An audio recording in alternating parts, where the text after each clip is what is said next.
대한민국의 방위산업은 최근 몇 년간 세계적인 주목을 받으며 빠르게 성장하고 있다. 그 중심에는 차세대 국산 전투기 KF-21 보라매가 있으며 이 전투기의 성공은 한국방산의 기술력과 자립의지를 상징한다. 그러나 KF-21의 핵심 부품인 엔진은 여전히 미국 GE의 F414G-400에 의존하고 있어 완전한 국산화라는 숙제를 남기고 있었다. 이러한 상황 속에서 두산에너빌리티가 개발한 380메가와트급 가스터빈이 최근 전격부하 및 성능 시험을 통과하며 항공엔진 시장 진출의 가능성을 열었다는 소식이 전해졌다. 이 성과는 단순한 발전용 가스터빈의 성공을 넘어 한국이 전투기 엔진과 같은 고난도 기술 분야에서 세계적 경쟁력을 확보할 수 있는 잠재력을 보여준다. 두산에너빌리티의 380메가와트급 가스터빈은 발전 산업에서 시작되었지만 그 기술적 성과는 항공엔진 개발로의 확장을 가능케 한다. 이 가스터빈은 최대 출력 조건에서 성능과 안정성을 검증하는 전격부하 시험을 성공적으로 통과하며 한국이 고출력 엔진 기술의 최전선에 도달했음을 입증했다. 전격부하 시험은 단순한 기술 테스트가 아니라 상용화를 앞둔 최종 관문으로 가스터빈의 모든 부품이 초고온, 고압 환경에서 안정적으로 작동하는지를 종합적으로 평가한다. 이 과정에서 두산은 고온 내열 합금, 정밀 냉각 구조, 그리고 초정밀 가공 기술을 성공적으로 구현했다. 특히 가스터빈의 핵심 부품인 터빈 블레이드는 섭씨 1500도 이상의 극한 환경을 견뎌야 하며 이는 전투기 엔진의 핫섹션, 고온 구간과 유사한 기술적 요구사항을 충족한다. 이러한 기술적 공통점은 두산이 항공엔진 개발로 진출할 수 있는 중요한 교두보가 된다. 두산의 가스터빈 개발 성공은 단순한 기술적 성과를 넘어 한국방산 산업의 전략적 전환점을 의미한다. 전투기 엔진은 항공기 설계에서 가장 난이도가 높은 분야 중 하나로 초고온과 고압 환경에서의 안정성, 수천 시간의 내구성, 그리고 정밀한 제어 시스템이 요구된다. 두산은 이미 복잡한 연소학 시스템과 고속 회전체를 안정적으로 통합하는 기술을 확보했으며 이는 6세대 전투기 엔진 개발에 필요한 핵심 역량과 상당 부분 겹친다. 예를 들어 두산의 가스터빈은 니켈 기반 초합금과 별표 세라믹 매트릭스 복합재 캠시 별표를 활용해 고온 환경에서의 내구성을 극대화했다. 또한 정밀 냉각 기술을 통해 터빈 블레이드 내부에 복잡한 냉각 채널을 설계함으로써 실제 소재가 받는 온도를 섭씨 1100도 수준으로 낮췄다. 이는 미국 GE, 프레덴 휘트니, 유럽의 롤스로이스와 같은 글로벌 항공엔진 제조사들이 사용하는 기술과 동등한 수준이다. KF-21 보라매는 현재 GE의 F414 엔진을 탑재하고 있으며 이 엔진은 최대 추력 22,000파운드, 약 98kN을 제공해 초음속 비행과 고기동성을 보장한다. 한화에어로스페이스는 F414의 라이선스 생산을 통해 설계 및 정비 기술을 축적해왔으며 이는 한국방산 산업의 중요한 자산이다. 그러나 F414의 의존도는 완전한 국산화라는 목표의 한계로 작용했다. 이에 비해 두산에너빌리티는 독자적인 엔진 설계부터 제조까지 전 과정을 처음부터 수행하며 항공엔진 개발의 새로운 가능성을 열었다. 두산의 가스터빈 기술은 고압 터빈, 연소기, 그리고 디지털 엔진 제어 시스템에서 탁월한 성과를 보여주며 전투기 엔진 개발로의 전환 가능성을 입증했다. 특히 두산은 고속 회전체의 변형 감지 기술과 내열 합금의 정밀 주조 기술을 통해 전투기 엔진이 요구하는 수천 시간의 내구성과 극한 조건에서의 안정성을 충족할 기반을 마련했다. 두산과 한화에어로스페이스의 경쟁은 한국방산 산업의 두 날개로 비유된다. 하나는 F414 엔진의 라이선스 생산 경험을 바탕으로 안정성과 신뢰성을 확보한 검증된 플랫폼을 운영한다. 반면 두산은 독자적인 기술 개발로 고출력 엔진의 설계와 제조 역량을 확보하며 차세대 전투기 엔진 개발에 도전하고 있다. 이 경쟁은 단순한 기업 간 다툼이 아니라 한국의 항공엔진 국산화를 가속화하는 원동력이다. 예를 들어 하나는 영국 롤스로이스와 협력해 첨단 엔진 제어 장치 시스템을 개발했으며 이는 램제트 엔진 시험의 핵심적인 역할을 할 예정이다. 반면 두산은 가스터빈 개발에서 축적한 고온 내열 소재와 냉각 기술을 항공엔진에 적용하며 독자적인 플랫폼 구축에 초점을 맞추고 있다.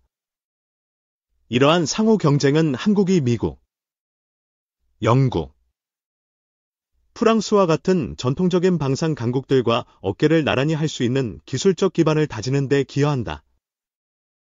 글로벌 항공엔진 시장은 연평균 9.8% 이상 성장하며 2030년에는 약 159조 원 규모에 이를 것으로 전망된다. 이 시장은 민간 항공기의 수요 회복뿐 아니라 무인기, 고기동 전투기, 극초음속 미사일 등 군수 부문의 확대로 인해 급성장하고 있다. 두산의 기술적 성과는 한국이 이 시장에 새로운 플레이어로 진입할 수 있는 기회를 제공한다. 특히 KF-21의 수출 가능성은 두산의 항공엔진 개발 성공에 크게 의존한다. 현재 KF-21은 인도네시아, 폴란드, 말레이시아 등 여러 국가에서 도입을 검토 중이며 국산 엔진 탑재는 기술 통제 리스크를 줄이고 수출 경쟁력을 높이는 핵심 요소다. 예를 들어 미국산 엔진은 수출 시 별표 ITAR, 국제무기거래규정, 별표에 따른 제한이 따르지만 국산 엔진은 이러한 제약을 피할 수 있어 수출 협상에서 유리한 위치를 점한다. 중국 언론의 KF-21에 대한 평가는 이 프로젝트의 글로벌 영향력을 간접적으로 보여준다. 중국은 KF-21을 4세대 플러스 전투기로 평가하며 완벽한 5세대 스텔스 전투기인 J-20이나 J-35와 비교해 성능이 부족하다고 주장한다. 특히 내부 무장창의 부재와 스텔스 코팅, 적외선 신호 저감, IR 시그니처 등의 한계를 지적하며 KF-21이 J-10C 같은 중저가 전투기와 경쟁할 뿐이라고 비판한다. 또한 중국 동부정구사나 항공연구소는 프랑스 라팔과 J-20의 모의 전투에서 J-20이 압도적 승리를 거두었다며 KF-21 역시 비슷한 결과를 피하기 어렵다고 선전했다. 그러나 이러한 주장은 과장과 편파적 전제에 기반한 것으로 보인다. 전문가들은 모의 전투 결과가 실제 전투를 완벽히 대변하지 않으며 레이더 감지거리, 조기 경보기, 에이르블랙스, 염계, 전자전 능력, 조종사 숙련도 등 다양한 변수가 전투 결과에 영향을 미친다고 강조한다.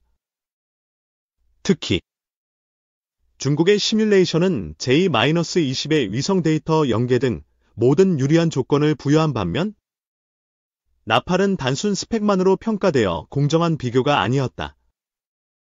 KF-21의 설계 목표는 완벽한 5세대 스텔스 전투기가 아니라 4.5세대 고성능 플랫폼으로서 네트워크 중심 전쟁과 시스템 통합을 통해 5세대급 대응력을 확보하는 것이다. 3차 블록 업그레이드에서는 내부 무장창과 전자전 장비 탑재를 계획하며 스텔스 형상, 센서 융합, EDOX 협업 능력을 강화할 예정이다. 이러한 점에서 중국의 비판은 전략적 선전으로 해석되며 KF-21의 잠재력을 과소평가하는 경향이 있다. 실제 전투에서는 플랫폼 단독 성능보다 네트워크 전쟁 능력, 전자전, CM/ECM, 그리고 운용 독트린의 완성도가 더 큰 영향을 미친다. KF-21은 이러한 시스템 최적화를 통해 동북아시아의 복잡한 안보 환경에서 충분한 경쟁력을 발휘할 것으로 기대된다. KF-21의 엔진 국산화율 논란도 이번 두산의 성과로 새로운 전기를 맞는다. 현재 KF-21의 엔진 국산화율은 기술 기준으로는 약 40%, 비용 기준으로는 약 22%로 평가된다.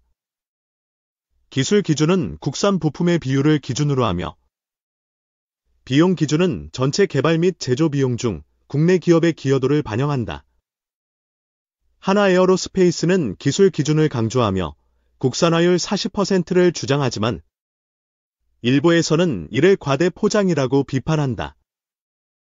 중국 관영 매체는 이를 기회로 삼아 한국이 미국산 엔진에 의존하며 자립 기술을 과장한다고 공격했다.